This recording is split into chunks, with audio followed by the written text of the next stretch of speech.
Hi అండి, అందరికీ నమస్కారం. Welcome to Sujith updates. Telangana రాష్ట్ర వ్యాప్తంగా మహిళా సంఘాలకు దాదాపుగా 344 కోట్ల రూపాయలు అనేది కూడా తెలంగాణ రాష్ట్ర ప్రభుత్వం విడుదల చేసింది. ఎప్పటి నుంచి ఖాతాల్లో జమ చేస్తారంటే పూర్తి వివరాలు కూడా ఈ వీడియోలో మనం తెలుసుకుందాం. వీడియోలకు వెళ్ళే ముందు స్మాల్ రిక్వెస్ట్. తెలంగాణ రాష్ట్ర వ్యాప్తంగా మహిళలకు సంబంధించి, విద్యార్థులకు సంబంధించి, రైతులకు సంబంధించి ఎప్పటికప్పుడు అప్డేట్ అనేది కూడా మన ఛానల్ ద్వారా తెలుసుకోవాలనుకుంటే వెంటనే కింద రెడ్ కలర్ సబ్స్క్రైబ్ బటన్పై క్లిక్ చేసి మన ఛానల్ని సబ్స్క్రైబ్ చేసుకొని సపోర్ట్ చేయండి అన్నమాట. ఇక ఏమాత్రం ఆలస్యం చేయకుండా వీడియోలకైతే వెళ్ళిపోదాం. మహిళలకు గుడ్ న్యూస్ అయితే చెప్పింది.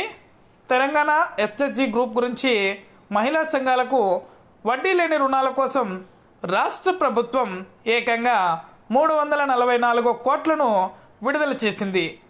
రేపటి నుంచి ఈ నెల 18న మహిళా సంఘాల ఖాతాల్లో వడ్డీ సొమ్ము జమ చేయనున్నారు.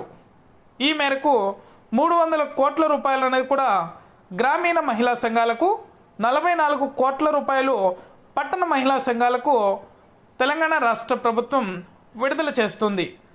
మహిళా సంఘాలకు తెలంగాణ రాష్ట్ర ప్రభుత్వం గుడ్ న్యూస్ అనేది కూడా చెప్తూ వారిని ఆర్థికంగా బలోపేతం చేసేందుకు ఇప్పటికే రుణాలు మంజూరు చేస్తుంది. దీనికి తోడు వడ్డీ లేని లోన్లు ఇచ్చేందుకు కసరత్తు ప్రారంభించింది. పురపాలిక పరిధిలోని పట్టణ పేదరిక నిర్మూలన సంస్థ అధికారులు రాష్ట్ర ప్రభుత్వానికి పూర్తి స్థాయి నివేదికలు సిద్ధం చేసి పంపుతున్నారు. మళ్ళీ పథకం పునఃప్రారంభం కావడంతో మహిళలకు లబ్ధి చేకూరుతుంది. దీంతో మహిళా సంఘాల్లో కొత్త ఆశలు అనేది కూడా చిగురించాయి. ఇక 9 సంవత్సరాలుగా ఇదే తొలిసారి అనేది కూడా మహిళా సంఘాలకు ఎస్హెచ్జీలకు పావలా వడ్డీకి రుణ పథకం 2005లో అమల్లోకి వచ్చింది. బ్యాంకు లింకేజ్ రుణాలు తీసుకునే సభ్యులకు వర్తింపచేయగా తెలంగాణ రాష్ట్ర ఏర్పాటు తర్వాత 2016 వరకు ఈ విధానం కొనసాగింది. 2017 తర్వాత పావలా వడ్డీ రుణాలు వారి అకౌంట్లలో వేయడం నిలిపివేశారు. 9 ఏళ్ల తర్వాత వడ్డీ లేని లోన్లు ఇచ్చేందుకు రాష్ట్ర ప్రభుత్వం మళ్ళీ కసరత్తు చేస్తుంది.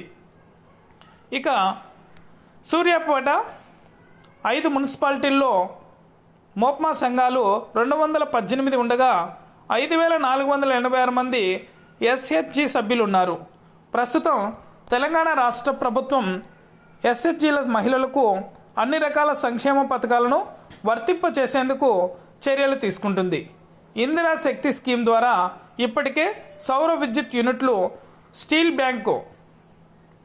బ్యాంక్ తదితర యూనిట్లు మంజూరు చేసిన విషయం తెలిసిందే.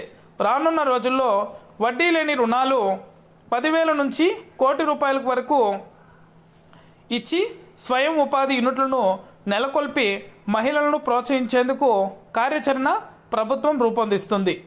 ఇక మహిళా అభివృద్ధికి రాష్ట్ర ప్రభుత్వం సహాయ సంఘాలకు రుణాలు అందిస్తుంది.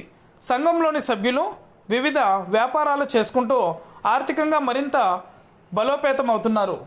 వారికి మరింత ప్రోత్సాహకాన్ని ఇచ్చేందుకు ప్రభుత్వం బీమా, ఇన్సూరెన్స్ సౌకర్యం అనేది కూడా కల్పించింది.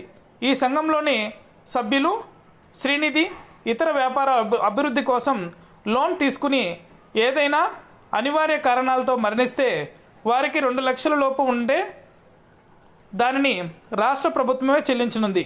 ఈ విధానాన్ని బ్యాంక్ లింకేజ్ లోన్లు తీసుకున్న వారికి వర్తింపజేయనుంది. ఇక ఈ పథకానికి సంబంధించి కూడా వడ్డీ లేని రుణాలు ఇచ్చేందుకు దాదాపుగా 344 కోట్ల రూపాయలనైతే తెలంగాణ రాష్ట్ర ప్రభుత్వం ఈ నెల 18వ తారీఖున డ్వాక్రా సంఘాల మహిళలకు విడుదల చేయబోతుంది. ఇది అప్డేట్. వీడియో నచ్చితే లైక్ చేయండి, మీ ఫ్రెండ్స్ అండ్ ఫ్యామిలీకి షేర్ చేసి మన ఛానల్ని సబ్స్క్రైబ్ చేసుకోండి. Thank you for watching.